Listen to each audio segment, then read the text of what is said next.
Assalamualaikum warahmatullahi wabarakatuh. Halo semuanya, kembali lagi bersama saya Muhammad Al-Hafiz, mahasiswa Universitas Maritim Raja Al-Haji, program studi ilmu hukum, Fakultas Ilmu Sosial dan Ilmu Politik. Di mana di sini saya akan membahas terkait materi hak asasi manusia. Jadi tujuan saya membahas materi ini adalah untuk memenuhi tugas mata kuliah hukum asasi manusia yang diampu oleh dosen Pak Irman SHMH.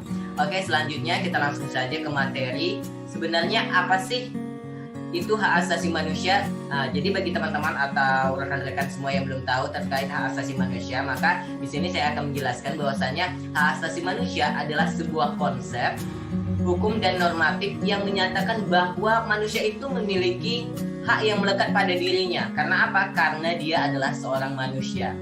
Yang kedua, itu hak asasi manusia itu berlaku kapanpun, dimanapun, dan kepada siapapun. Sehingga sifatnya biasa yang kita kenal atau biasanya disebut yaitu sifatnya universal. Itu tadi artinya berlaku kapanpun, dimanapun, dan kepada siapapun.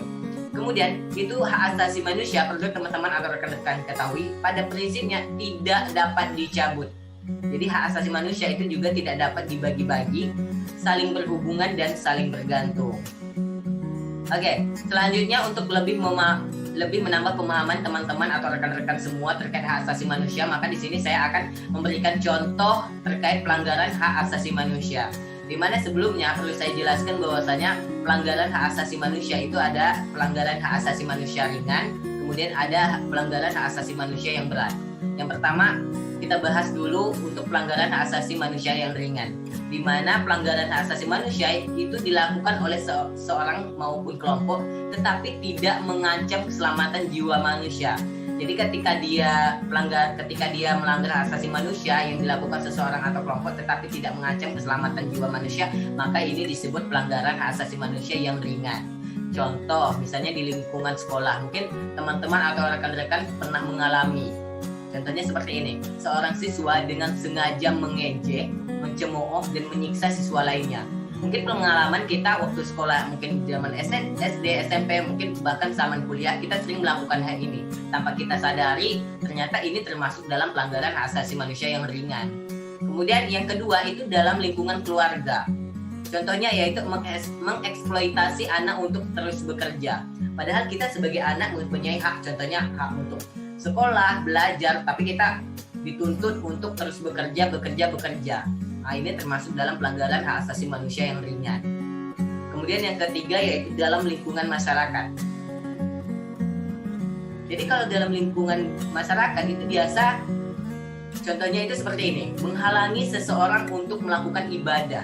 Contohnya, saya sebagai agama Islam, seorang muslim, kemudian ketika saya ingin melakukan ibadah di masjid, ada orang yang melarang saya untuk melakukan ibadah, maka ini termasuk dalam contoh pelanggaran hak asasi manusia yang ringan. Oke, cukup sampai di sini terkait contoh pelanggaran hak asasi manusia yang ringan. Kita lanjutkan dengan contoh pelanggaran hak asasi manusia yang berat. Jadi kalau yang berat ini itu terdapat 4 jenis pelanggaran hak asasi manusia berat dan serius yang menjadi perhatian internasional. Jadi masing-masing ini itu memiliki indikasi dan ciri-ciri tersendiri.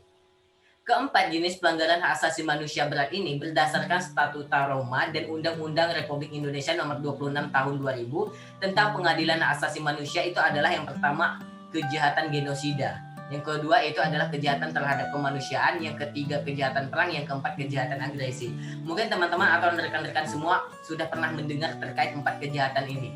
Ternyata ini termasuk dalam contoh pelanggaran hak asasi manusia yang berat.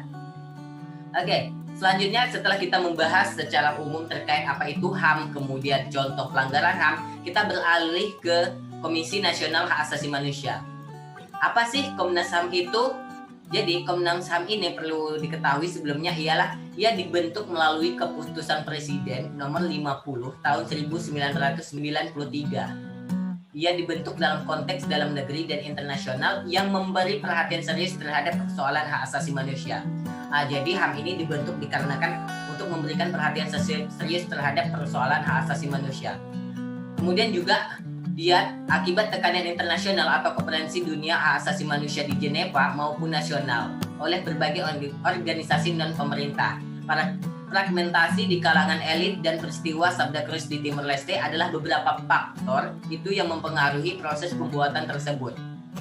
Jadi selanjutnya adalah pembentukan Komisi Nasional Hak Asasi Manusia itu dapat dilihat sebagai upaya untuk mengatasi tekanan politik tersebut serta memberi citra positif pada rezim maupun pribadi Soeharto.